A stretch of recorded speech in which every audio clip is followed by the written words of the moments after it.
মহাবিদ্যালয় বিশ্ববিদ্যালয়সমূহৰ হৈ মাননীয় মুখ্যমন্ত্ৰীক এই অভিনৱ আঁচনিৰ কাৰণে অদ্বিতীয় আঁচনিৰ কাৰণে ধন্যবাদ জনাইছোঁ, যাৰ জৰিয়তে যিসকল আৰ্থিকভাৱে দুৰ্বল সেই পৰিয়ালৰ ছাত্ৰ ছাত্ৰীসকলে বিনামূলীয়াকৈ তেওঁলোকে যাতে উচ্চ শিক্ষা লাভ কৰিব পাৰে, তাৰ কাৰণে এই যি ফি ৱেইভাৰ আঁচনি তেখেতে ৰূপায়ণ কৰি আহিছে, তাৰ বাবে মই পুনৰবাৰ অসমৰ ছাত্ৰ সমাজৰ হৈ ৰাইজৰ হৈ শিক্ষানুষ্ঠানসমূহৰ হৈ তেখেতক ধন্যবাদ জ্ঞাপন কৰিছোঁ।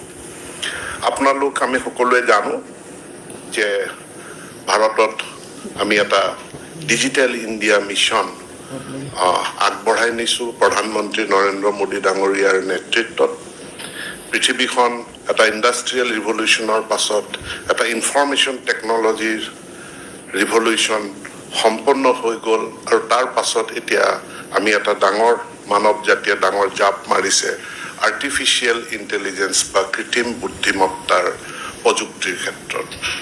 আৰু এই ক্ষেত্ৰত আমাৰ কাৰ্যালয়সমূহ खुद का स्टार्टअप होना सपना अच्छा है, मगर एक कड़क एमबीए डिग्री के बिना কাৰ্যালয়সমূহ প্ৰযুক্তিৰ জৰিয়তে পৰিচালনা কৰা, ইয়াক পেপাৰলেছ কাৰ্যালয়লৈ ৰূপান্তৰিত কৰা, সেই মিছনত আমিও অগ্ৰসৰ হৈছোঁ। মাননীয় মুখ্যমন্ত্ৰীৰ নেতৃত্বত আমি সকলো ক্ষেত্ৰত আমি ডিজিটাইজেশ্যনক অসমত খুব তীব্ৰ গতিত আগবঢ়াই নিয়া হৈছে।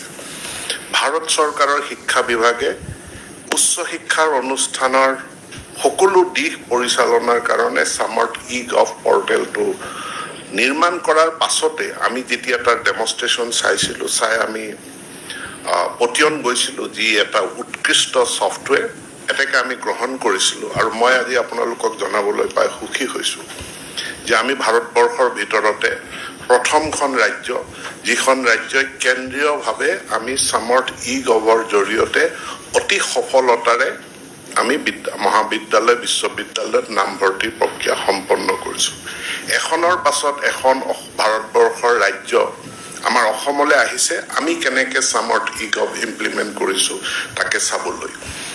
কেইদিনমান আগত বিহাৰৰ প্ৰতিনিধি দল আহি গৈছে, আৰু যোৱা বছৰৰ পাছত এই বছৰ অধিক সফলতাৰে এই নামভৰ্তি প্ৰক্ৰিয়া সম্পন্ন কৰা হৈছে। তাত আপোনালোকৰ সহযোগিতাৰ কাৰণে মই ধন্যবাদ জনাইছোঁ।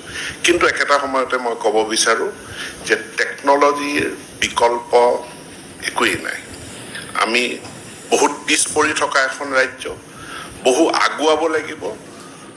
প্ৰতিযোগিতাত আমি অধিক গতিত আমি দৌৰিব লাগিব, আৰু তাৰ কাৰণে একমাত্ৰ আমাৰ চাহাৰা টেকনলজি। আৰু সেই টেকনলজি গ্ৰহণ কৰাৰ কাৰণে আজি আমি এটা সুন্দৰ ব্যৱস্থা পাইছোঁ। যোৱা বছৰ আমি এনেধৰণে যি নামভৰ্তিৰ যি ফিৰ ধনৰাশি আমি লগে লগে মোকলাই দিব পৰা নাছিলোঁ, এইবাৰ আমি পাৰিছোঁ। এইবাৰ পৰাৰ একমাত্ৰ কাৰণ যে আপোনালোকে এডমিশ্যন দিয়াৰ লগে লগে আমাৰ লগত ডাটা এভেইলেবল। যোৱা বছৰ আমি 31 মাৰ্চলৈ ৰখিছিলোঁ, এইবাৰ আমি ৰখিব নালাগে, কাৰণ অনলাইন সকলো ডাটা আমাৰ হাতত এভেইলেবল। আৰু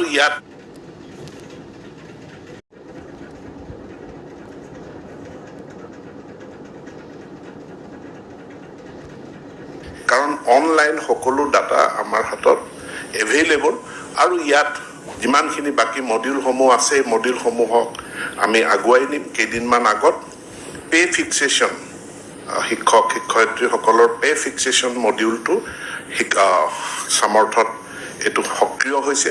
41টাতকৈ অধিক মডিউল আছে। প্ৰত্যেকটো মডিউল আমি খৰতকীয়াভাৱে তাক আমি সক্ৰিয় কৰিম। এটা নিৰ্দিষ্ট লক্ষ্য নিৰ্ধাৰণ কৰি ল'ব লাগিব যে বিশ্ববিদ্যালয়সমূহ at least administration, result declare, result মানে এক্সামিনেশ্যন, ইয়াৰ ক্ষেত্ৰত ই পেপাৰলেছ হ'বই লাগিব। কাগজৰ চাৰ্টিফিকেট দিয়াৰ দিন গ'ল। পৰীক্ষা হ'ব, মাৰ্কশ্বিট পৰ্টেলত আপলোড হ'ব, মাৰ্কশ্বিট অটো জেনেৰেট হ'ব, মাৰ্কশ্বিট অট'মেটিকেলি ডিজি লকাৰলৈ ট্ৰান্সফাৰ হ'ব। ছাত্ৰ ছাত্ৰীয়ে পৃথিৱীৰ য'তেই নাথাকক কিয় তেওঁ ডিজি লকাৰৰ পৰা মাৰ্কশ্বিটখন, পাছ চাৰ্টিফিকেটখন তেওঁ ডাউনলোড কৰি ল'ব তেওঁৰ নিজস্ব একাউণ্টৰ পৰা, আৰু সি সঞ্চিত হৈ থাকিব। সেইখন হেৰাই যোৱাৰ পানীত তিতাৰ কোনো সম্ভাৱনা নাথাকে।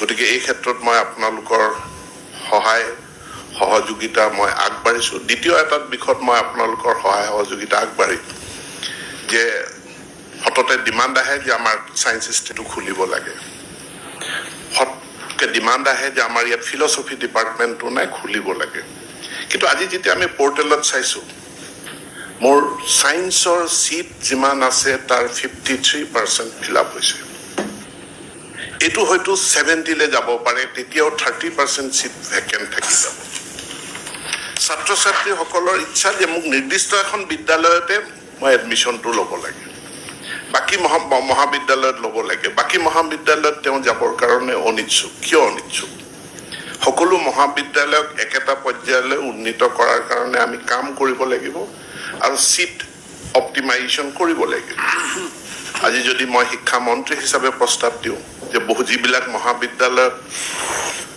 বিজ্ঞানৰ আসনসমূহ খালী হৈ আছে সেইখিনি পূৰণ কৰিব লাগে কাৰণ তাত গভৰ্ণমেণ্টৰ হিউমেন ৰিসোৰ্স তাত খৰচটো আমাৰ হৈয়ে আছে গতিকে নতুন এখন মহাবিদ্যালয়ত সায়েন্স ষ্ট্ৰীম খোলাতকৈ যিখন মহাবিদ্যালয়ত সায়েন্স ষ্ট্ৰীম আছে কিন্তু ছাত্ৰ ছাত্ৰী নাই তাত যদি মই হোষ্টেল নিৰ্মাণ কৰোঁ